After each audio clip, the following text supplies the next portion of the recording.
हम chapter number 7 पढ़ रहे हैं। 2 लेक्चर आप इसमें पढ़ चुके हो। पहले लेक्चर में हमने बात की थी ऑरस्टेड के प्रयोग की और चुंबकीय क्षेत्र के बारे में हमने जाना था। ठीक है बच्चों। दूसरे लेक्चर में हमने बायो-सावर्ट नियम पूरा डिटेल में पढ़ा हुआ है। अब हम आज तीसरा लेक्चर इसका स्टार्ट कर रहे हैं। ठीक है ना। सुनिए, कल मैंने आपको कहा था कि चुंबकीय क्षेत्र एक सदिश राशि है। इसमें परिमाण भी होगा और दिशा भी होगी। तो बच्चों, परिमाण तो निकाला जाता है बायो-सावर्ट नियम की सहायता से। दिशा के मैंने आपको 2 प्रतीक बताए थे, डॉट और क्रॉस। तो मैं आज कुछ नियम पढ़ा रहा हूं जिनकी सहायता से आप चुंबकीय क्षेत्र की दिशा निकाल सकते हो। क्लियर है। तो जो हमारी आज की हेडिंग है वो है बच्चों चुंबकीय क्षेत्र की दिशा ज्ञात करने के नियम।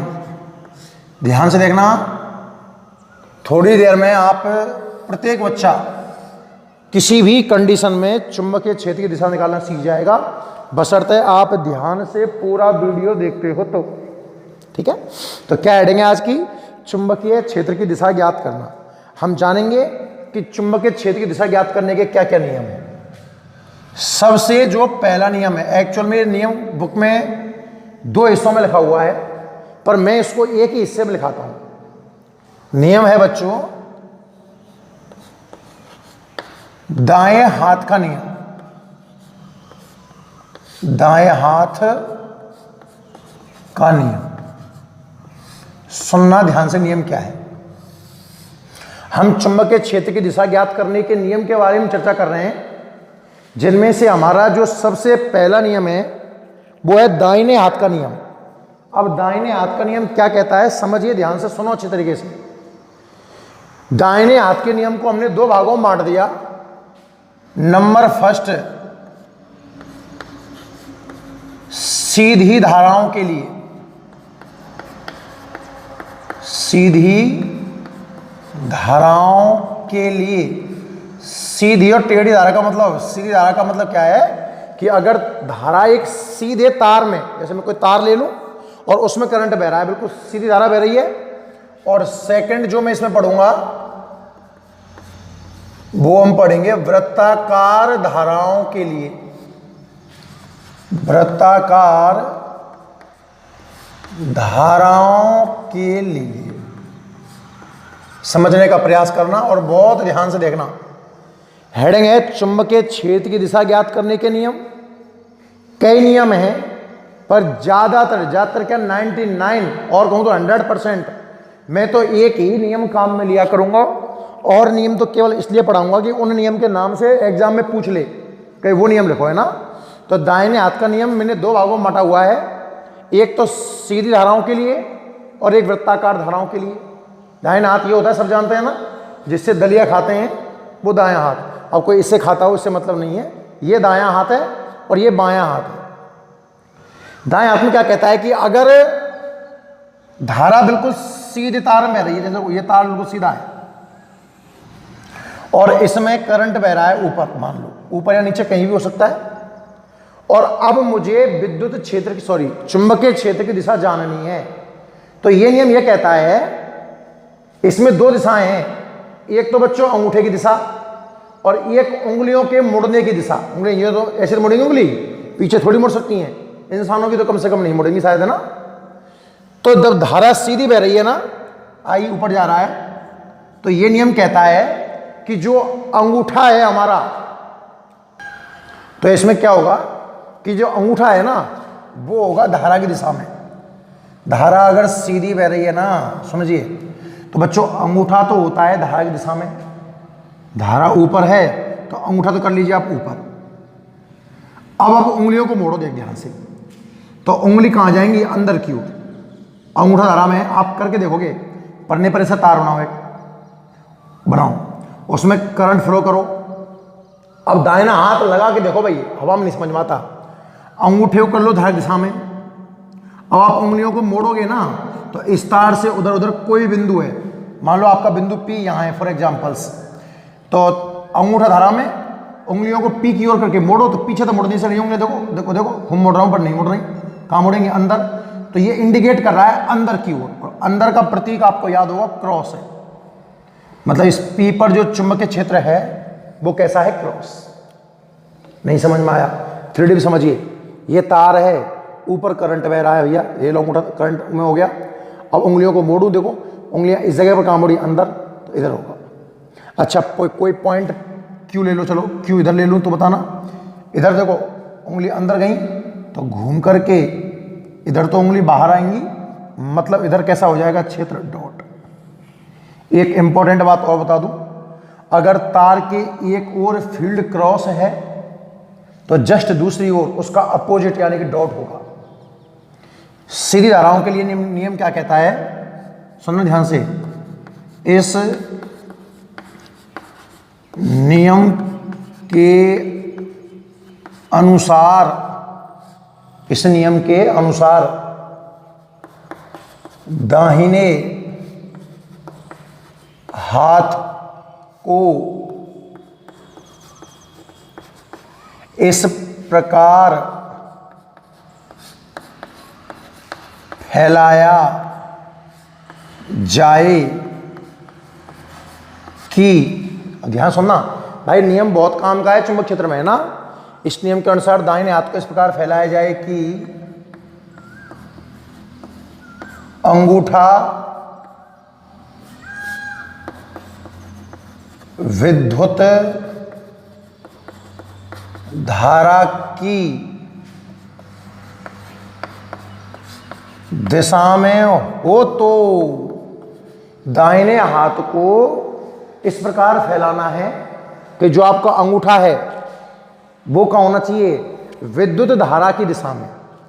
जो अंगूठा है वो किधर होना चाहिए, विद्युत क्षेत्र की दिशा में हो, तो उंगली जिधर मुड़ेंगी हो तो अंगुलियों के मुड़ने की दिशा चुंबकीय क्षेत्र की दिशा को दर्शाती है। खत्म। समझ में आया कि नहीं आया? अगर धारा सीधे तार में बह रही हो तो याद रखना बच्चों, अंगूठा होना चाहिए धारा की दिशा में, तो उंगली जिधर मुड़ेंगी वो हमारा चुंबकीय क्षेत्र है। तार के एक और क्रॉस है, दूसरी ओर डॉट है, और कोई बिंदु तार की सीध में हो, जैसे मान लीजिए मैं इस बिंदु की बात करवाऊं तो यहाँ 0 होगा। खुद तार की सीध में हमेशा फील्ड कितना आएगा, 0। एक आध क्वेश्चन और दिखाऊं, देखो एग्जाम्पल, क्योंकि मेन पूरी कहानी तो एग्जाम्पल से ही क्लियर होगी। अच्छा, मैं ये डायग्राम बना रहा हूँ, आप अपने रफ में बनाइए और फिर ट्राई करते हैं, ठीक है ना। ये लो, ये तार है, इसमें करंट लो मैंने इस तरीके से बहा दिया, ऊपर पॉइंट है P और नीचे पॉइंट है Q। और आप सब अभी ट्राई करके दिखाओ, चलो थोड़ा सोचो 1 मिनट के लिए, ताकि आप अभी करके देखोगे, फिर मैं बताऊंगा कि किस तरीके से सोचना था। आप बताइए बच्चों, P और Q पर चुंबकीय क्षेत्र कैसा होगा? मतलब ये बात तो कन्फर्म है कि P या Q में से एक पर तो है डॉट और एक पर है क्रॉस, सही है ना। किस पर डॉट और किस पर क्रॉस? P और Q में किस पर डॉट और किस पर क्रॉस? बताओ जल्दी से, चलो।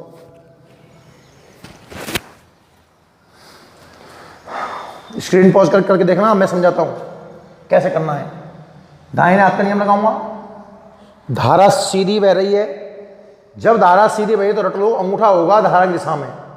अब अंगूठा, धारा इधर है तो अंगूठा इधर करना है मुझे, धारा उधर होती तो अंगूठा मैं इधर कर देता। जिधर धारा जा रही है उधर अंगूठा कर लो, धारा इधर जा रही है अंगूठा इधर कर लिया। अब देखो आप मोड़ो उंगलियों को, तो ऊपर की ओर करके मोड़ रहे हो तो पीछे तो मुड़ने से नहीं, अंदर जाएंगी साथ उंगली, तो P पर क्षेत्र कैसा आ जाएगा, क्रॉस, तो Q पर अपने आप कैसा आ जाएगा, डॉट। और कोई बिंदु अगर तार की सीध में होगा तो उस पर क्षेत्र कितना आएगा, 0। कहानी समझ में आई कि नहीं आई? सीधी धाराओं वाली कहानी सबको समझ में आई ना, कि जब धारा सीधे तार में बह रही है, दोबारा समझाऊं कि इस नियम के अनुसार दाहिने हाथ को इस प्रकार फैलाया जाए कि अंगूठा तो हो विद्युत धारा की दिशा में, तो जो उंगलियों के मुड़ने की दिशा है ना वो चुंबकीय क्षेत्र की दिशा को दर्शाती है। उम्मीद है समझ में आ गया होगा। वृत्ताकार धाराओं को और समझो। मान लीजिए कि ये कोई लूप है, ठीक है भाई, इसमें आपने धारावादी, चलो इस तरीके से क्लॉकवाइज, कैसी वादी क्लॉकवाइज, तो विचार करें उल्टा नियम है। धारा सीधी होती तो सीधा कौन है, अंगूठा, वो धारा में होता, पर धारा तो इस तरीके से मुड़ रही है, तो उंगलियों को धारा की दिशा में मोड़िए आप। जब धारा सीधी बहती है तो अंगूठा होता है धारा की दिशा में, और जिधर उंगलियां मुड़ती हैं वो होती है चुंबकीय क्षेत्र की दिशा। समझ गए आप। पर धाराएं अगर वृत्ताकार हो तो क्या होगा भाई, अगर धारा वृत्ताकार हो तो जिधर उंगली मुड़ेंगी, ध्यान से देखिए, जिस दिशा में उंगलियां मुड़ेंगी वो है धारा की दिशा, मतलब उंगली कहाँ है, धारा की दिशा में, तो जिधर अंगूठा होगा वो बन जाएगा चुंबकीय क्षेत्र की दिशा। मैं बस लिखूं कि इस, वही कहानी है, नियम के अनुसार दाहिने हाथ को इस प्रकार फैलाया जाए कि अंगुलियां विद्युत धारा की दिशा में मुड़ें तो अंगूठा चुंबकीय क्षेत्र की दिशा को दर्शाता है। सीधी बात है। अरे कुल मिला के दो चीज हैं, अंगूठा और उंगलियों के मुड़ने की दिशा। एक कोई धारा में होगा, दूसरा अपने आप चुंबकीय क्षेत्र की दिशा बताएगा। धारा सीधी बह रही है तो अंगूठा होता है धारा की दिशा में और उंगलियां होती हैं चुंबकीय क्षेत्र की दिशा में। अगर धारा वृत्ताकार रूप में बही तो उंगली मुड़ती है धारा की दिशा में, अंगूठा होगा चुंबकीय क्षेत्र में। देखो उंगलियों को क्लॉकवाइज मुड़ना है, क्लॉकवाइज उंगलियां मुड़ी, देखो उंगलियां क्लॉकवाइज मुड़ रही है ना, इसे मुड़ रही है इस तरीके से, नालायक हो। तो अंगूठा कहाँ जा रहा है, अंदर, इसका मतलब इसमें क्षेत्र कैसा होगा, क्रॉस। और ये लो, अगर एंटी क्लॉकवाइज करंट आगे देखना बच्चों, अगर एंटी क्लॉकवाइज में उंगली ऐसी तो मुड़ेंगी, अंगूठा कहाँ रहा है, बाहर, इसका मतलब क्षेत्र कैसा होगा, डॉट। अरे कहानी समझ में आई कि नहीं आई। चुंबकीय, अभी क्वेश्चन कराऊंगा इसके ऊपर, दो चार ढंग से समझ लो अच्छे से, है ना, काम की चीज है। अच्छा ये नहीं पूछता कि नियम, पर ये नियम हमें आगे बहुत हेल्प देगा। मैं हमेशा इसी नियम से चुंबकीय क्षेत्र की दिशा निकालूंगा। आगे भी दो एक नियम और पढ़ाने वाला हूं खैर, पर ज्यादा इंपॉर्टेंट यही नियम है। एक बार ढंग से चलो नोट करते हैं इनको, फिर आगे विचार करेंगे, ठीक है। पेन कॉपी उठाओ और हेडिंग डालिए। चलो हेडिंग है चुंबकीय क्षेत्र की दिशा ज्ञात करने के नियम। चुंबकीय क्षेत्र की दिशा ज्ञात करने के नियम। चुंबकीय क्षेत्र की दिशा ज्ञात करने के नियम, ठीक है। पहला नियम लिखिए, दाहिने हाथ का नियम।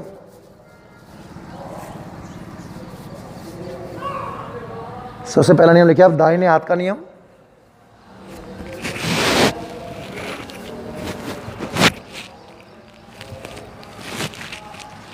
दाहिने हाथ का नियम।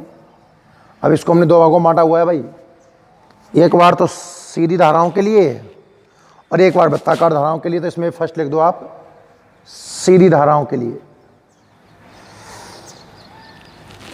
हेडिंग है चुंबकीय क्षेत्र की दिशा ज्ञात करने के नियम, ठीक है, जिनमें नंबर एक है दाहिने हाथ का नियम।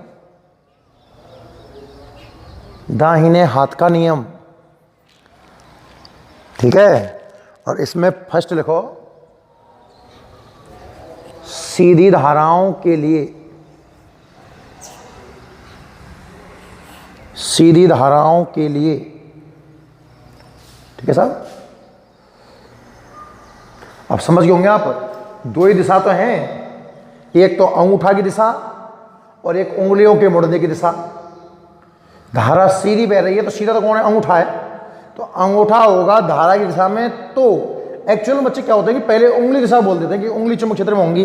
अबे पहले अंगूठे को सेट कर भाई, पहले अपन जो चीज करंट की दिशा में उसी को तो सेट करेंगे, दूसरा फिर बाद में आएगा ना। तो इस नियम कैसे बोलेंगे, इस नियम के अनुसार दाहिने हाथ को इस प्रकार फैलाएं कि, इसमें रटना नहीं कि रटें घर बैठ करके, इस नियम के अनुसार दाहिने हाथ की बात कर रहा हूं, तो दाहिने हाथ को इस प्रकार फैलाएं कि सीधा धारा है ना, तो अंगूठा तो हो धारा की दिशा में, तो उंगली जिधर मुड़ेंगी वो चुंबकीय क्षेत्र की दिशा है।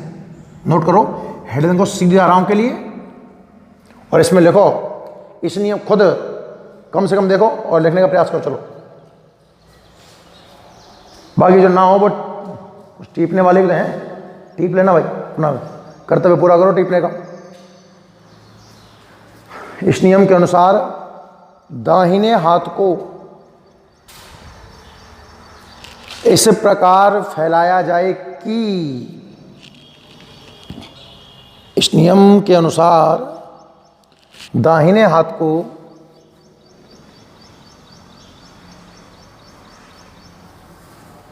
इस प्रकार फैलाया जाए कि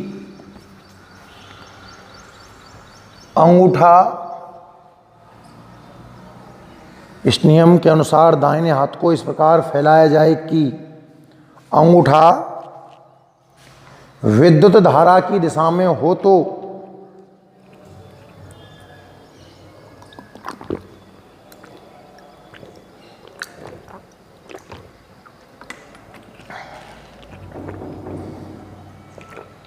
इस नियम के अनुसार दाहिने हाथ को इस प्रकार फैलाया जाए कि अंगूठा विद्युत धारा की दिशा में हो, तो अंगुलियों के मुड़ने की दिशा चुंबकीय क्षेत्र की दिशा को दर्शाती है। इस नियम के अनुसार दाहिने हाथ को इस प्रकार फैलाया जाए कि अंगूठा विद्युत धारा की दिशा में हो, तो अंगुलियों के मुड़ने की दिशा चुंबकीय क्षेत्र की दिशा को दर्शाती है।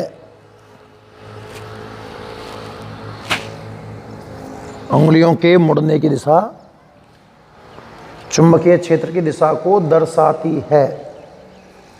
ठीक है, ये एग्जाम्पल लिख लो। चलो कोई भी एक एग्जाम्पल बना सकते हो। इस नियम के अनुसार दाहिने हाथ को इस प्रकार फैलाया जाए कि अंगूठा विद्युत धारा की दिशा में हो, तो उंगलियों के मुड़ने की दिशा चुंबकीय क्षेत्र की दिशा को दर्शाती है। और ये जो एक एग्जाम्पल है ये बना लीजिए आप ना, कैसा भी एग्जाम्पल बना लो। एक बात आप याद रखेंगे कि अगर कोई बिंदु तार की सीध में है, याद रखना, तो वहाँ चुंबकीय क्षेत्र 0 आता है। अगर एक और क्रॉस आएगा तो दूसरी ओर डॉट आएगा, और इस तार की सीध में अगर कोई बिंदु होगा तो वहाँ वैल्यू कितनी आएगी, 0। याद रखिएगा इस बात को। सेकंड नियम लिखे आप इसी में, पहला ही चल रहा दाहिने हाथ का नियम, उसमें दूसरा वृत्ताकार धाराओं के लिए। हेडिंग लिखिए, वृत्ताकार धाराओं के लिए। वृत्ताकार से मतलब है धारा लूप में बह रही हो एक तरीके से। वृत्ताकार धाराओं के लिए देखो, इस नियम के अनुसार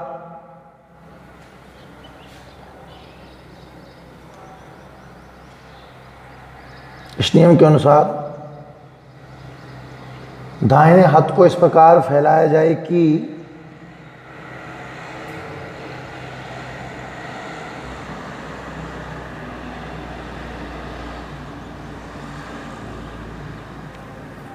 इस नियम के अनुसार दाहिने हाथ को इस प्रकार फैलाया जाए कि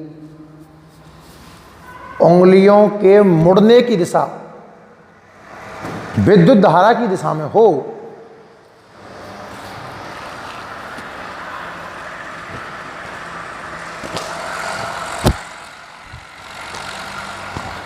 इस नियम के अनुसार दाहिने हाथ को इस प्रकार फैलाया जाए कि उंगलियां विद्युत धारा की दिशा में मुड़े, या उंगलियों के मुड़ने की दिशा विद्युत धारा की दिशा में हो, जो भी आप चाहो, जो भी आपको पसंद आया वो लिख लो। इस नियम के अनुसार दाहिने हाथ को इस प्रकार फैलाया जाए कि उंगलियों के मुड़ने की दिशा या उंगलियां विद्युत धारा की दिशा में मुड़े, तो अंगूठा चुंबकीय क्षेत्र की दिशा को दर्शाता है। तो अंगूठा चुंबकीय क्षेत्र की दिशा को दर्शाता है, दर्शाता है। नोट करो। चलो दोनों एग्जाम्पल लिख लो। समझ में आ गया होगा शायद नियम भाई ना, मैं साफ कर रहा हूँ उसको। बढ़िया ढंग से आपने लिख लिया। दाहिने हाथ का नियम है, बहुत टाइम लिया है इस नियम को समझाने में मैंने। नियम तो कतई नहीं पूछेगा, एक आध क्वेश्चन है जो बोर्ड में आया वो कराता हूँ मैं आपको, देखना भी ध्यान से आप। नियम याद हो गया ना। धारा अगर सीधी बह रही है तो अंगूठा होगा धारा की दिशा में, और उंगलियों के मुड़ने की दिशा चुंबकीय क्षेत्र की दिशा को दर्शाएगी। क्वेश्चन लिखना आप एक, निम्न अवस्थाओं में चुंबकीय क्षेत्र की दिशा बताइए। पहला सिंपल क्वेश्चन ये बोर्ड में आया हुआ है, यहां पॉइंट लिखा हुआ है P, फर्स्ट सवाल, और सेकंड में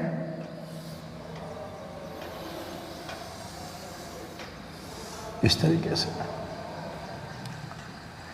सेंटर मान लो। थोड़ा सा और कम कर रहा है इसको, इसका कहीं सेंटर है, केंद्र यहां।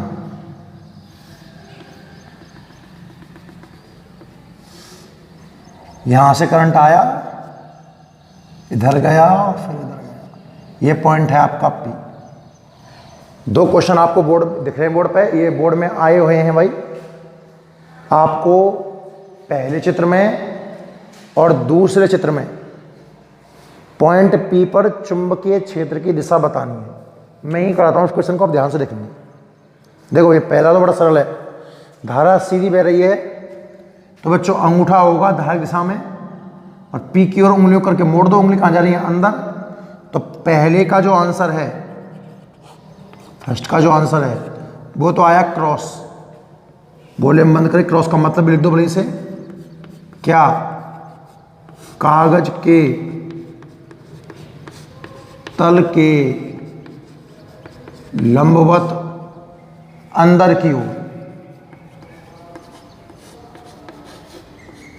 कागज के तल के लंबवत अंदर की। बात करें बच्चों सेकंड क्वेश्चन की, एक्चुअली में इसमें तीन तरह की आपको आकृति नजर आएंगी। पहला तार, दूसरा ये लूप, और तीसरा फिर ये तार। तो एक तरीके से P पर क्षेत्र तीन बनेंगे भाई, इस तार के कारण, इस लूप के कारण और इस तार के कारण। परंतु ये जो पॉइंट है इन तारों की सीध में आ रहा है, ध्यान से देखो।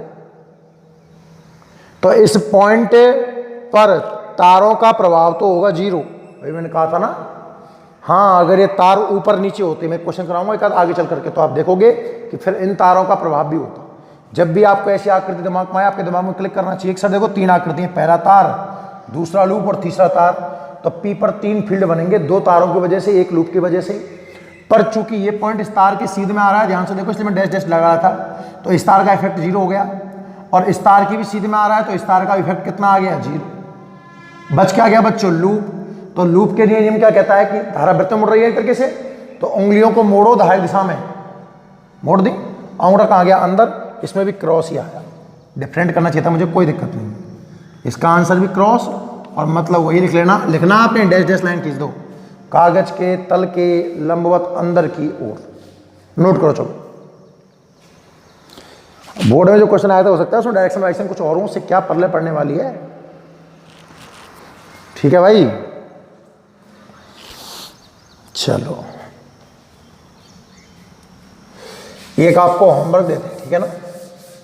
क्योंकि इसकी प्रैक्टिस बेहद जरूरी है, अदरवाइज बहुत तकलीफ देगा आपको भाई। क्योंकि मैं आगे से डीपली नहीं समझाऊंगा किसी भी क्वेश्चन में कि डॉट क्यों है, क्रॉस क्यों है, इसलिए मैंने आज पूरा लेक्चर सिर्फ इन्हीं बातों के ऊपर लिया है।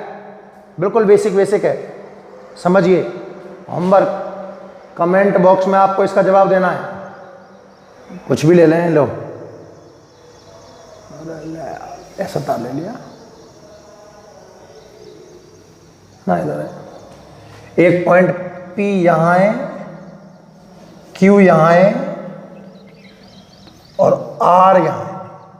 तीनों पर फील्ड बताना है, ये पहला सवाल है कि P पर कैसा होगा, Q पर कैसा होगा और R पर कैसा होगा। और सेकंड क्वेश्चन, तार ऐसे रखा हुआ है, अब आपको P पर, Q पर और यहां ले लो R पर, दोनों क्वेश्चनों में आपको आंसर देना है भाई, पहले में और दूसरे में। इनके जवाब हम अगली वीडियो में आपको बताएंगे, ठीक है। तो ये दो आपके होमवर्क हैं, क्लियर, लिख लिए होंगे। आगे बढ़ते हैं। तो ये चुंबकीय क्षेत्र की दिशा ज्ञात करने का हमारा पहला नियम हो गया। कौन सा? दाहिने हाथ का नियम। अप्लाई बच्चों, मेरी सलाह आपको यही है कि आप यही करें, और नियमों को केवल इतना पढ़ लेते हैं, अगर एग्जाम में उस नाम से आ जाए तो हम उसका जवाब दे पाए, ठीक है ना।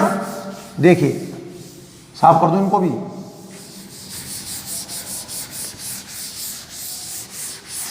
पहला नियम था दाहिने हाथ का नियम, 2 बार लगाते हैं, धारा सीधी बह रही है तो अंगूठा होता है धारा की दिशा में और उंगलियां जहां मुड़ती हैं वो होती है चुंबकीय क्षेत्र की दिशा। क्लियर है ना।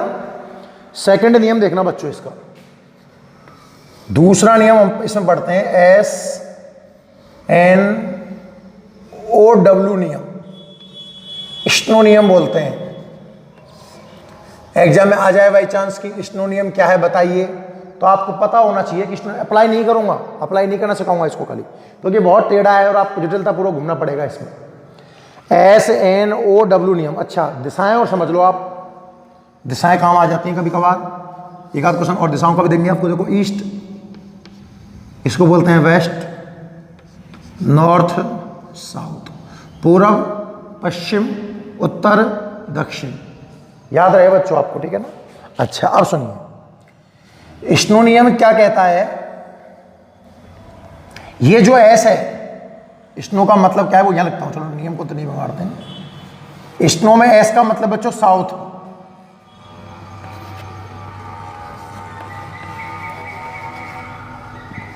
एन का मतलब है नॉर्थ, ओ का मतलब है ओवर और डब्ल्यू का मतलब है वेस्ट। मतलब साउथ का मतलब दक्षिण, नॉर्थ का मतलब उत्तर, ओवर का मतलब है ऊपर और इस वेस्ट का मतलब है पश्चिम। ये नियम क्या कहता है बच्चों कि किसी तार में धारा बहनी चाहिए एस से एन, स्नो में से ही शब्द निकालूंगा बच्चों। तार में धारा कैसी बहे? एस से एन, एस का मतलब दक्षिण से उत्तर। यदि किसी तार में धारा दक्षिण से उत्तर बह रही है, समझिए ध्यान से, यदि किसी तार में धारा एस से एन, साउथ टू नॉर्थ यानी कि दक्षिण से उत्तर प्रवाहित हो रही है, ओवर का मतलब है जो तार है ना वो चुंबकीय सुई के ऊपर हो, और स्टेट में देखा था ना आपने तार के नीचे रखी हुई थी सुई, तो तार चुंबक सुई के ऊपर हो। अगर ये सारी कंडीशन मिल जाए तो सुई का जो उत्तरी ध्रुव है ना, उत्तरी ध्रुव वो पश्चिम दिशा में मुड़ जाता है। क्या कहता है नियम में लिखता हूं कि इस नियम के अनुसार किसी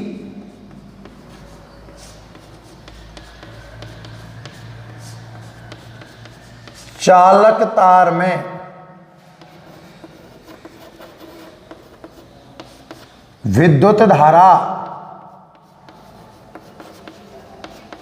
दक्षिण से उत्तर की ओर प्रवाहित हो तथा चालक तार चुंबकीय सुई के ऊपर हो तो सुई का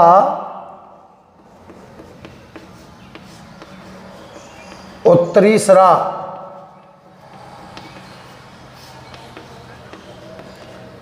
पश्चिम दिशा में मुड़ जाएगा। ये भैया आपका कौन सा स्नो का नियम लिख लीजिए, नोट करो चलो इस नियम को। हेडिंग लिखिए आप, दूसरा नियम। पहला नियम था पढ़ चुके हो, दाहिने हाथ का नियम, ठीक है ना। दूसरा नियम लिखिए बच्चों आप, स्नो का नियम, SNOW नियम। SNOW नियम में लिखो, इस नियम के अनुसार रफ्तार में लिख दो, धारा SN बहे मतलब दक्षिण से उत्तर की ओर बहे। स्नो नियम लिखो, इस नियम के अनुसार किसी चालक में विद्युत धारा दक्षिण से उत्तर की ओर प्रवाहित हो। इस नियम के अनुसार चालक तार में विद्युत धारा दक्षिण से उत्तर की ओर प्रवाहित हो तथा चालक तार चुंबकीय सुई के ऊपर स्थित हो।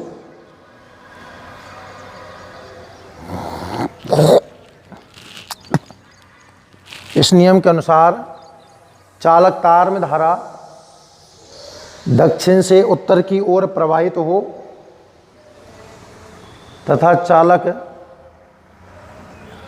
चुंबकीय सुई के ऊपर स्थित हो।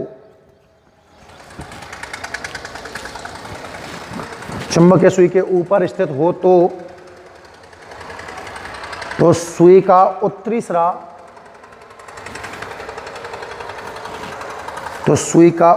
सिरा, पश्चिम दिशा में मुड़ जाता है। तो सुई का उत्तरी सिरा कहाँ मुड़ जाता है? पश्चिम दिशा में मुड़ जाता है। ये है आपका स्नो नियम। स्नो समझ में आया? दो नियम हो गए। दाहिने हाथ का नियम डीपली वही पढ़ना है, उसी से को अप्लाई करना है कि सीधी धाराओं में तो अंगूठा होता है धारक दिशा में, उंगलियां मुड़ती हैं चुंबकीय क्षेत्र की दिशा में, ठीक है। और धारा वृत्ताकार हो तो उंगलियां मुड़ती हैं धारक दिशा में, अंगूठा होता है चुंबकीय क्षेत्र की दिशा में। फिर आपने पढ़ा है कौन सा नियम? स्नो का नियम। स्नो में से खुद में ही समझ में आ रहा है कि धारा बहेगी S से N, मतलब साउथ से नॉर्थ, दक्षिण से उत्तर। ओवर का मतलब है तार रखा होगा चुंबकीय सुई के ऊपर, तो जो सुई का उत्तरी सिरा है वो बच्चों पश्चिम दिशा में मुड़ जाएगा। दो नियम, एक नियम और देख लो, चलो तीसरा नियम और देख लो। एक वो है मैक्सवेल का कॉर्क स्क्रू नियम। दक्षिणावर्ती पेच के नियम से भी काम में आता है ये ना, इजी है वैसे तो। खैर, मैक्सवेल का कॉर्क स्क्रू नियम, ये दक्षिणावर्ती पेच नियम, कुछ भी कह दे, पेच का नियम है। देखो पेच देखा है ना आपने, इस तरीके का होता है, ऐसा समझाओ, ठीक ठाक बड़ा सा पेच ले लिया आपने, कोई मालूम नहीं। इस पेच में इस तरीके से कुछ चूड़ियां टाइप में पड़ी देखी होंगी आपने,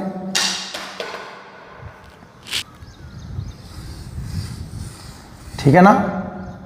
तो इस पेच में दो दिशाएं बच्चों, एक तो है इसकी नोक की दिशा, जो पेच है उसकी नोक की दिशा, और दूसरी है बच्चों पेच के घूर्णन की दिशा। दोबारा समझ ध्यान से। मैक्सवेल का जो दक्षिणावर्ती पेच है इसमें दो दिशाएं हैं। पहली तो क्या है, इसके नोक की दिशा, और दूसरी है इसके घूर्णन की दिशा। नियम क्या कहता है, अगर नोक की दिशा हो विद्युत धारा की दिशा में, या दक्षिणावर्ती पेच को इस प्रकार रखें कि नोक विद्युत धारा की दिशा में हो, तो जो घुमाने की दिशा है वो दर्शाती है चुंबकीय क्षेत्र को। बात वही है, दो दिशाएं, एक धारा में तो दूसरी का बन जाएगी चुंबकीय क्षेत्र। लिख दो फटाफट जल्दी से, हेड डालो।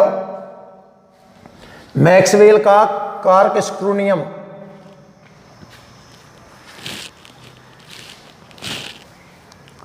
लिखो इसमें, इस नियम के अनुसार, इस नियम के अनुसार, इस नियम के अनुसार, इस नियम के अनुसार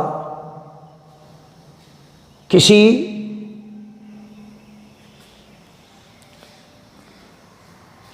पेच के नोक की दिशा विद्युत धारा की दिशा में हो, किसी का दक्षिणावर्ती पेच लिखना, इस नियम के अनुसार दक्षिणावर्ती पेच के नोक की दिशा, दक्षिणावर्ती पेच के नोक की दिशा विद्युत धारा की दिशा में हो, विद्युत धारा की दिशा में हो, तो पेच के घूर्णन की दिशा, तो पेच के घूर्णन की दिशा चुंबकीय क्षेत्र की दिशा को दर्शाती है। नोक की दिशा धारा की दिशा में हो तो घूर्णन की दिशा चुंबकीय क्षेत्र की दिशा को दर्शाती है। क्लियर? बस, तो ये तो थे भाई चुंबकीय क्षेत्र की दिशा ज्ञात करने के नियम। अब आपको कैसा भी कोई चालक मिल जाए, आप तो सीधे दाहिने हाथ का नियम लगा देना और अपने आप आपको चुंबकीय क्षेत्र की दिशा प्राप्त हो जाएगी। ठीक है ना? इसके बाद जो हेडिंग है, नेक्स्ट हेडिंग लिखिए आप बच्चों, बायो सावर्ट नियम के अनुप्रयोग। परिमाण निकालता है ना ये बायो सावर्ट नियम, क्या निकालता है? परिमाण चुंबकीय क्षेत्र का। दिशा ज्ञात करने के नियम तो आप समझ ही चुके हो, आपको समझा दिए मैंने 3 नियम, जिनमें से आपको सलाह दी है कि आप दाहिने हाथ का नियम हमेशा काम में लोगे। अब इसके कुछ अनुप्रयोग भी हैं। पहला अनुप्रयोग है बच्चों, धारावाही वृत्ताकार वलय के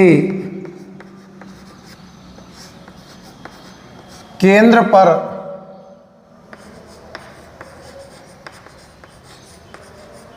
चुंबकीय क्षेत्र।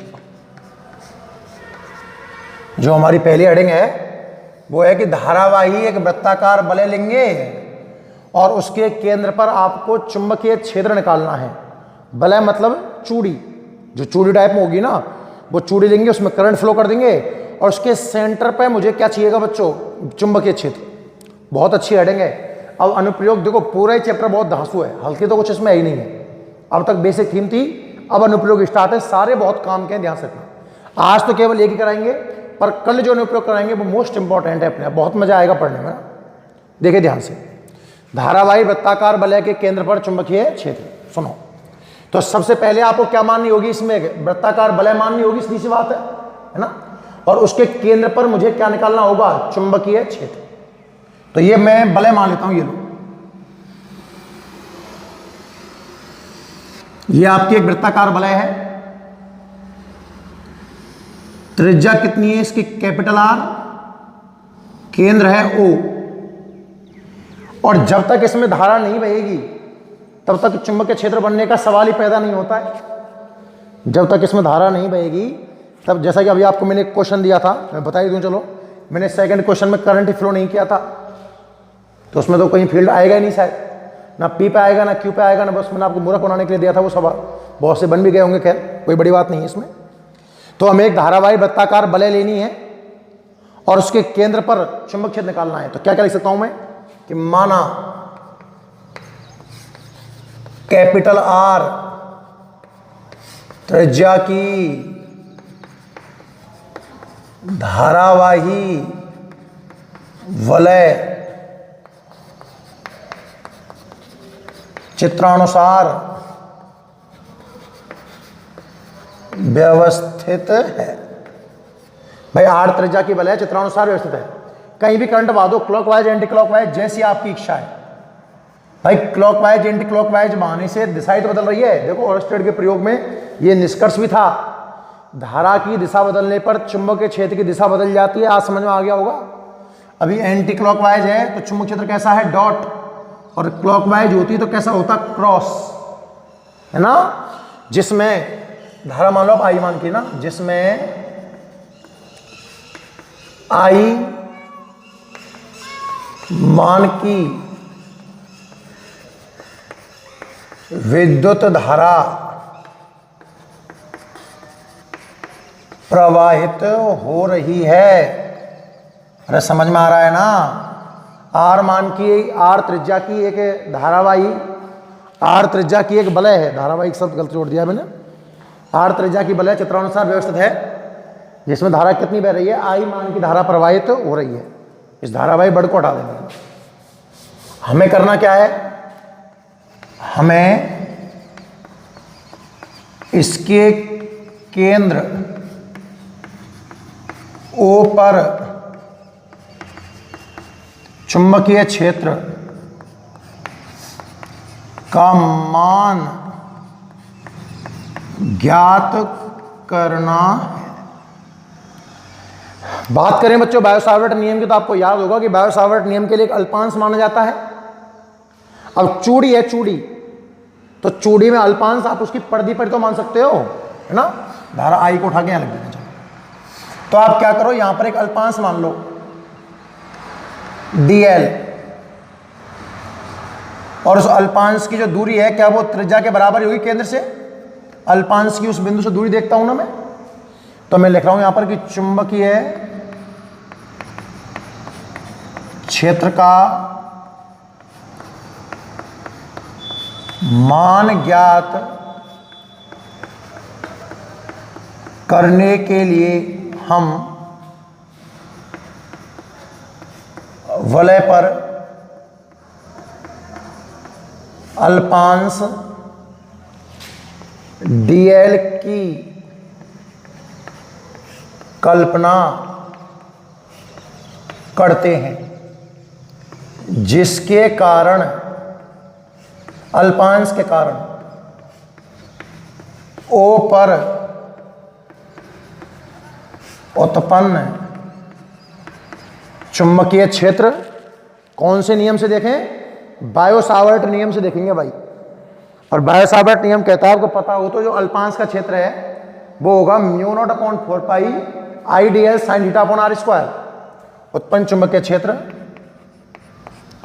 बायो सावर्ट नियम से क्या, dB बराबर μ0/4π IDL sin θ/r²। ये तो कहता है बायो सावर्ट नियम कि जो अल्पांश का चुंबकीय क्षेत्र है dB, वो है μ0/4π IDL sin θ/r²। चलो वैल्यू जमाते हैं इसमें। dV बराबर, देखो μ0/4π तो कांस्टेंट है, धारा कितनी बह रही है, आई, कोई टेंशन नहीं है। dl को dl रहने दें। थीटा क्या था, अल्पांश और दूरी के मध्य का कोण। तो बच्चों देखो अल्पांश इसकी परिधि है और दूरी इसकी त्रिज्या है, और आपको पता होगा कि परिधि और त्रिज्या आपस में लंबवत होती है। जो त्रिज्या है वो परिधि के लंबवत होती है भाई। तो थीटा की वैल्यू आएगी 90 डिग्री। तो साइन 90 लिख दो इसको। और दूरी क्या है अल्पांश से बिंदु की, तो अल्पांश से बिंदु दूरी त्रिज्या के बराबर है, इसका मतलब कैपिटल आर स्क्वायर। यहां तक कहानी समझ में आई कि नहीं आई? आपने बायो सावर्ट नियम लगाया dv बराबर μ/4 I D l sine theta upon are square, और इसमें जो वैल्यू में रिप्लेस कर सकता था मैंने रिप्लेस करने का प्रयास किया। साइन 90 की वैल्यू कितनी आएगी 1। कुल चुंबक क्षेत्र चाहिए आपको b, तो आपको इसका इंटीग्रेशन करना होगा μ0/4 बताओ क्या क्या रह गया I D L upon are square. हाँ है ना? कौन कौन बाहर निकल के आएगा इसमें भाई देखना। v इज इक्वल टू μ0/4 बाहर आ गया एक, तो ये वाले चिन्ह लगा दिया करो ना, और आई बटे आर स्क्वायर बाहर आ गया। अंदर क्या रह गया इंटीग्रेशन डीएल, और बलय के लिए इंटीग्रेशन डीएल होगा पर्दी के बराबर। इंटीग्रेशन डीएल मतलब सभी अल्पांशों का योग, अल्पांश है कहाँ है इसकी पर्दी पर, तो कुल पर्दी कितनी होती है 2πr। तो v is equal to μ0/4 I upon are square into में 2πr। ये 2 बार कैंसिल हो गया, ये r बार कैंसिल हो गया, जो बच गया उसको लिख दीजिए b is equal to μ0 I upon 2r। याद रहे ये सूत्र आपको कि जो बलय है, जो आपकी बलय है उसके केंद्र पर, ये सूत्र भाई सबको याद होने चाहिए। आप देखोगे कम से कम ऐसे सूत्र पर 10 क्वेश्चन आएंगे आपके, कम से कम 10 बता रहा हूं भाई, कम से कम इस सूत्र पर 10 न्यूमेरिकल होंगे जो आपको बार बार परेशान करेंगे। मैं लिख देता हूं सब बातों को। हेडिंग समझ में आई कि नहीं है पहले तो आप ये बताइए।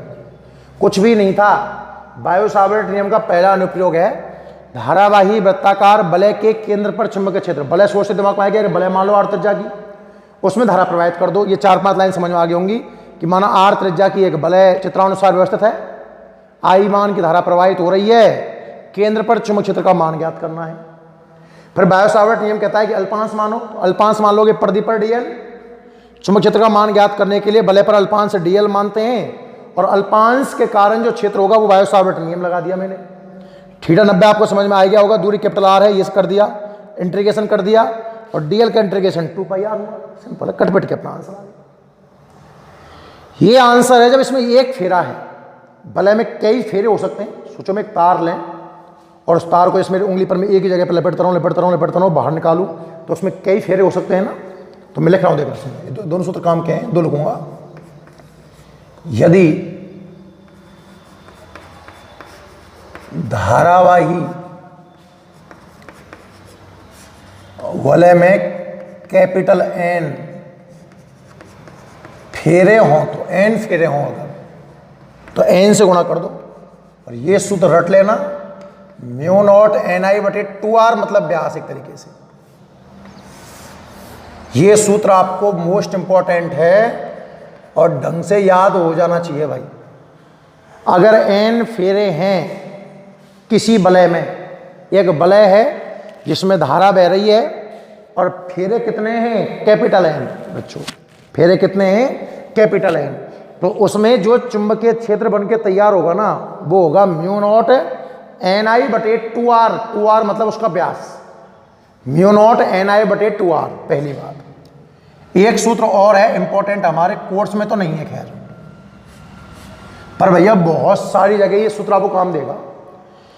जैसे ये लूप तो क्या है पूरा बन गया, अगर लूप आधा हो, मैं पहले हेडिंग लिख दूं, यदि कोई धारावाही लूप अपने केंद्र पर अल्फा कोण बनाए,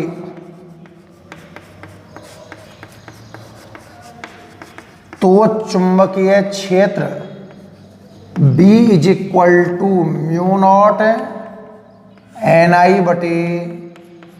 ni/4πr इंटू अल्फा। इसे भी भाई ढंग से याद कर लेना।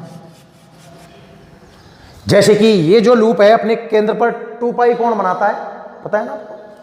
ये जो लूप है, वृत्त जो है, वृत्त अपने केंद्र पर 2π कोण बनाता है। अल्फा की जगह 2 पाई जमा के देखना, पाई ने पाई को मार दिया और 2 ने 4 को मार दिया, 2 तो ऊपर वाला सूत्र तो आएगा। कहाँ जरूरत पड़ती है इसकी? एग्जांपल्स देखो, चलो सिंपल सिंपल एग्जांपल लेता हूं। देखो कहानी थोड़ी समझ में आएगी आपको। ये मान लो एक अर्धवृत्त जैसा बन रहा है सपोज, ठीक है ना। इसकी जो रेडियस है, इसकी रेडियस आपको दे रखी है कैपिटल आर। करंट यहां से आया, इधर गया, फिर इधर आया, और ये भाई साहब है पॉइंट पी। धारा बह रही है आई। एक ऐसी आकृति आपको दे रखी है जैसे मैं चित्र में समझाया है ना। धारा कितनी बह रही है? आई। इस लूप की त्रिज्या कितनी है? Capital R. और मैं जानना चाहता हूं कि इस पी पर कितना चुंबकीय क्षेत्र होगा। देखो दिशा में अभी मैंने आपको ऐसा क्वेश्चन कराया था कि भाई आपको इसमें 3 आकृति नजर आनी चाहिए, तार, लूप, फिर तार। इस तार की सीध में है बिंदु, तो इस तार का इफेक्ट 0 हो गया।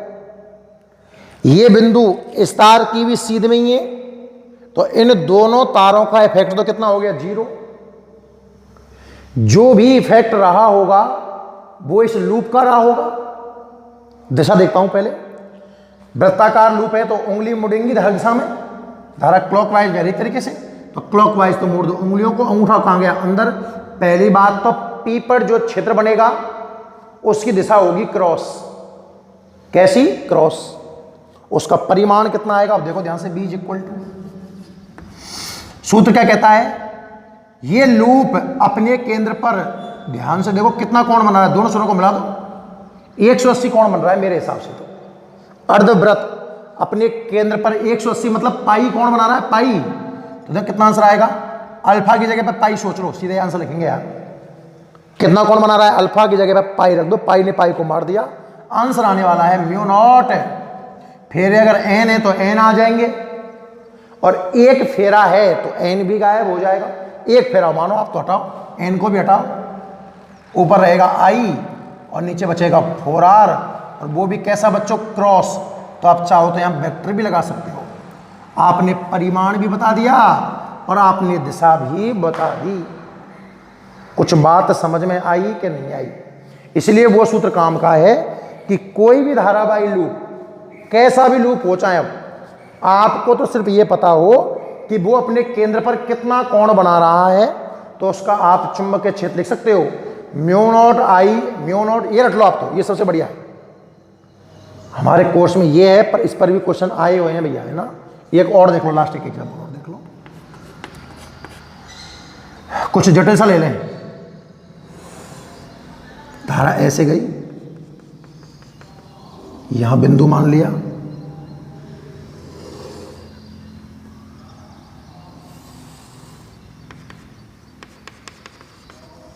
ये बिंदु है ना।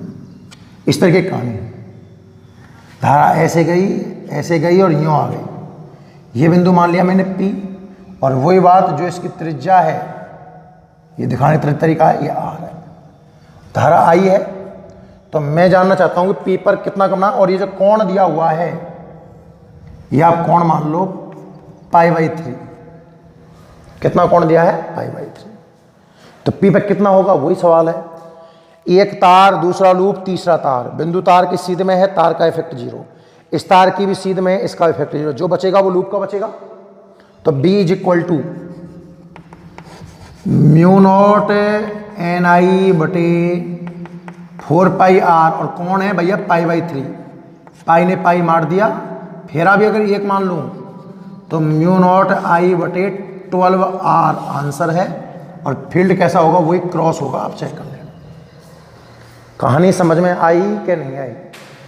दोनों सूत्र तो आपको रटे हुए होने चाहिए। कौन कौन से? कि धारावाही बलय के केंद्र पर कितना बनता है?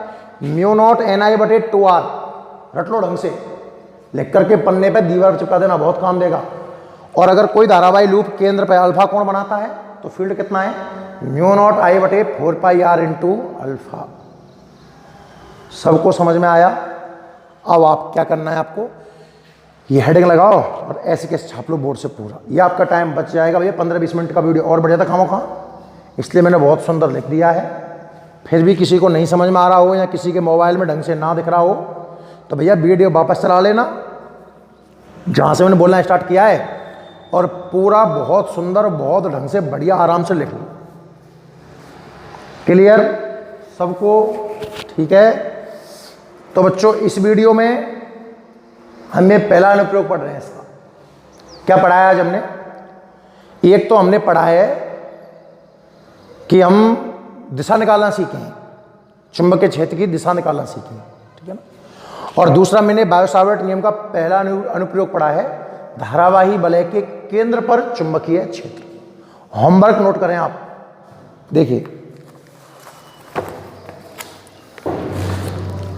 आज का आपका होमवर्क एक तो लिखो, एग्जाम्पल नंबर 7.3। भैया ये होमवर्क सब किया करो, यहां लिख दोगे ना। एग्जाम्पल नंबर 7.3 हो जाएगा आज आपसे। आगे एग्जाम्पल नंबर 7.4 करके देखना, ठीक है। आगे मिक्स क्वेश्चन है और नहीं हो पाएंगे अभी आपसे। उसके बाद आप करिएगा अति लघुत्रात्मक क्वेश्चन नंबर 6 करके देखना जरूर और उसका जवाब देना भाई। अति लघुत्रात्मक क्वेश्चन नंबर 6 काफी अच्छा क्वेश्चन है, ठीक है। उसके बाद न्यूमेरिकल में आ जाओ, चलो आज न्यूमेरिकल में आ जाओ। और न्यूमेरिकल नंबर 1, 2 और 3 तो तार के, तार पढ़ाया नहीं है अभी, तो आप न्यूमेरिकल नंबर 1 कर देना। अंक के क्वेश्चन नंबर 1, बस बहुत है, 4 क्वेश्चन। देखो डेली मैं आपको 4-4, 5-5 क्वेश्चन दे रहा हूं, तो ऐसा करके ना आपका जो चैप्टर है उसके मैक्सिमम क्वेश्चन ऐसे कर चुके होंगे अपन। क्लियर है बच्चों? आज की वीडियो में इतना ही रहेगा, है ना, और बाकी अपन देखेंगे अपनी नेक्स्ट वीडियो में। धन्यवाद, इसे नोट कर लो, ठीक है बच्चों।